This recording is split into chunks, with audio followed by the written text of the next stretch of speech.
This recording was made for KMKR 99.9 FM radio in Tucson, Arizona. And I am the host of that broadcast, Ron Austin.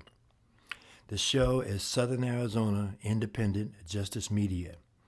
We are a multimedia advocates for progressive activities in Tucson. We have a counterpart on Facebook, and it is of the same name, but it is shortened to SO/AZ Independent Justice Media. And our purpose on Facebook is to document in video, photos, and journalism the protests, marches, rallies, and other events put on by the left. The purpose of Southern Arizona Independent Justice Media on the radio station KMKR 99.9 FM is to interview those that put on the events that are documented on the Facebook page, and also those other people that are activists in the community. This broadcast is an interview with Pastor Jon McLane, Executive Director and CEO of Veterans Rescue Mission. This is a redacted version of the KMKR radio broadcast. Southern Arizona Independent Justice Media is a program of Pan Left Productions, a 501c3.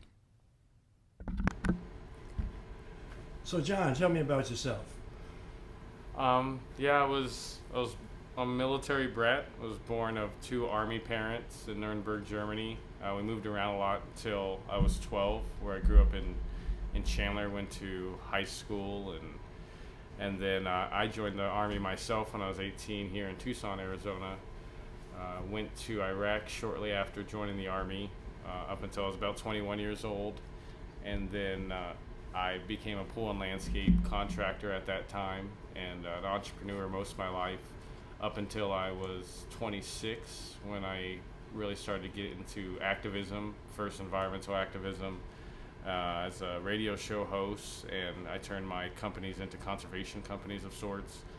And then I also ran for mayor on the Green Party ticket when I was 26 years old.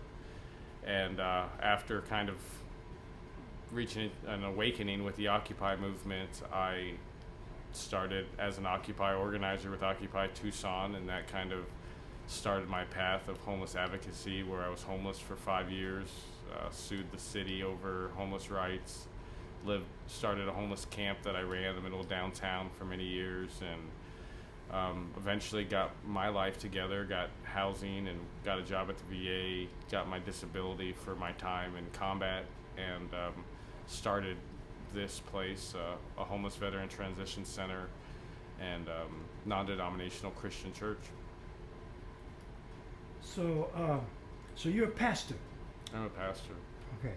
So, what is the name of your church or your congregation, however you call it? This is Veteran Rescue Mission. So it is actually Veterans Rescue Mission. Okay. All right. So, so what do you go out and get veterans off the street and such, and do you counsel them, or do you house them, or what is it that you do here at Veterans Rescue Mission? Oh, definitely this location is, it's the church where we take care of the poor.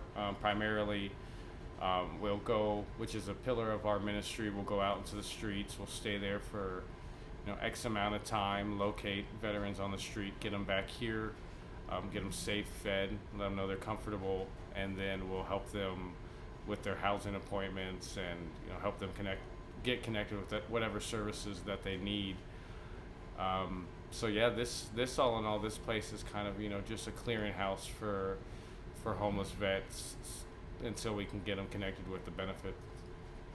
So you have resources here, such as like you may have housing or food or clothing or something that they can avail themselves of?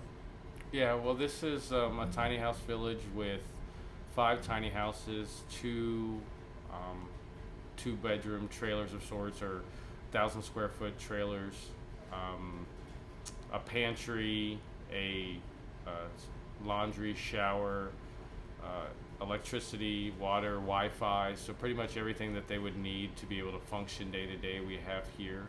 And then we also provide bus passes and transportation for their appointments, as well as the advocacy or navigation assistance that they need.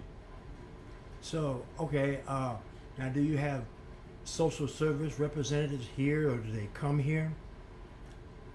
As much as I would like to say I've been able to talk social service representatives to come out here, not so much. Thankfully, I am a behavioral health technician with Sonora House, so I am pretty good at navigating people, or I know where to take them to speak with those social service representatives. A lot of what we do is benefit navigation, so it's literally taking them to their housing appointment or taking them to their mental health counseling appointment. So more than bringing them here, we just try to make sure we get the vets to those different places of help. So are you a one-man band, or do you have other volunteers that come in here and assist you?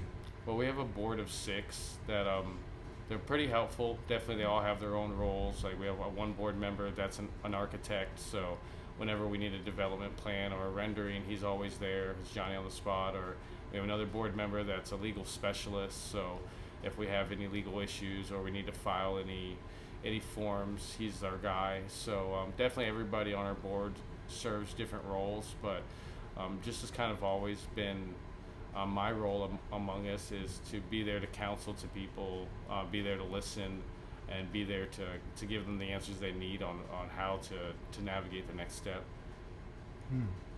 Okay, so this is a pretty good piece of land you got here for your Veterans Rescue Mission. It's about an acre, right? Mm-hmm. And you say you got 5 mini houses here, and a pantry and other resources.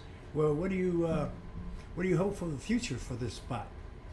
Well, the dream or our development plan is there'll be a 2,000 square foot church on the property that'll act as a sanctuary building, and also a resource building of sorts. So we'll have showers and laundry, and we'll be able to host church services out of that building, and maybe even there'll be some space for people to be able to sleep in that area, and ultimately hopefully 15 tiny houses as well. So I think the big dream is we'll be able to have congregation in church like a regular church would at this property, as well as be able to house as many as 22 people on this property, so that way we can continue to do what we do, but just at a much greater level.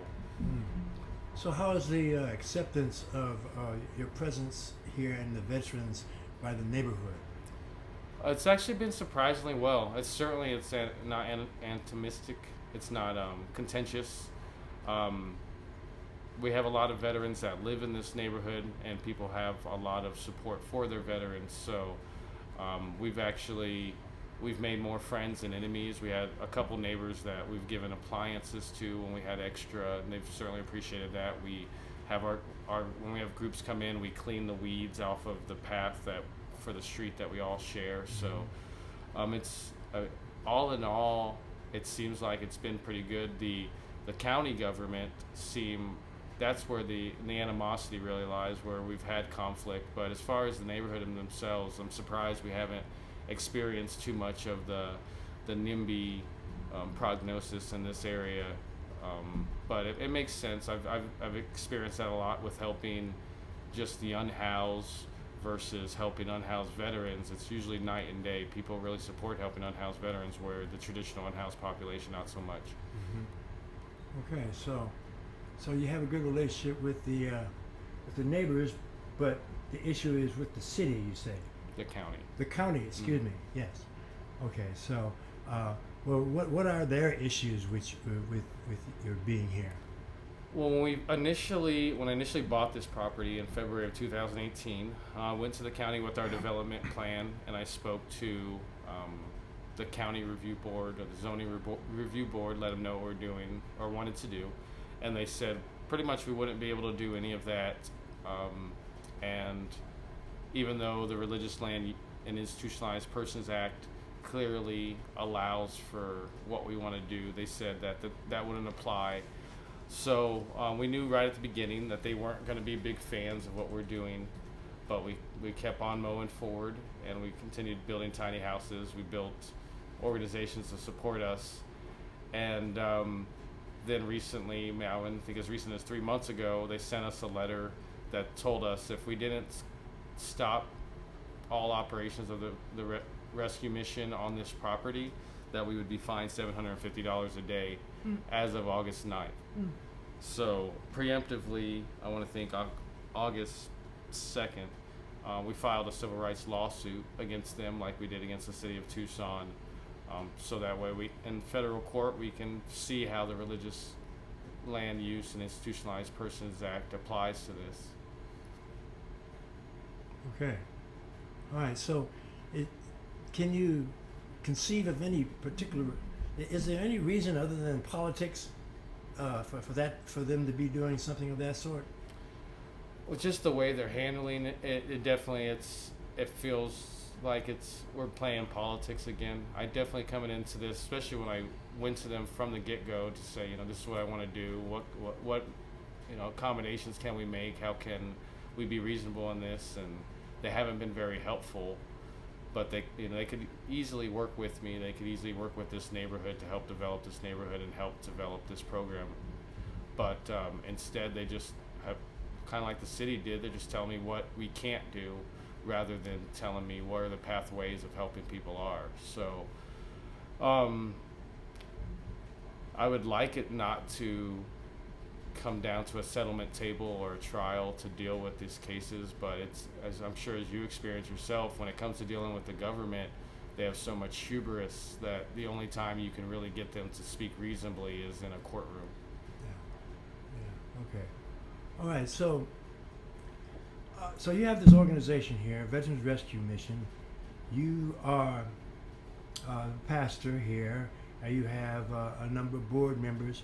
Do you want any other people to participate? Oh, always. Well, we definitely, I can always use more board members. I could always use more volunteers to come and help on the projects that we have here or participate in our weekly projects or monthly projects that we have. There's always space for people to lean in. And we used to have lots of people. We've had lots of church groups, and we've had lots of organizations come out here and participate. It's definitely in this past 6 months with what we've been dealing with the county, it seems like a lot of them have been scared off, but I think more than ever we welcome people to come participate and lean in their skills however they feel fit. So how would they do that if they wanted to come and maybe check you out, or even participate in helping? How would they do that? Well, definitely the first step would be to go to veteranrescuemission.org. You could either contact me or contact us through veteranrescuemission.org. And you can see on our homepage what the different projects and different programs that we have. So depending on their skills or where their heart lies, they know where they can lean in on within the church. Okay. So it's, what was that, veterans.org? Veteranrescuemission.org. Veteransrescuemission.org. Okay. So good. So thank you, Pastor. Thank you.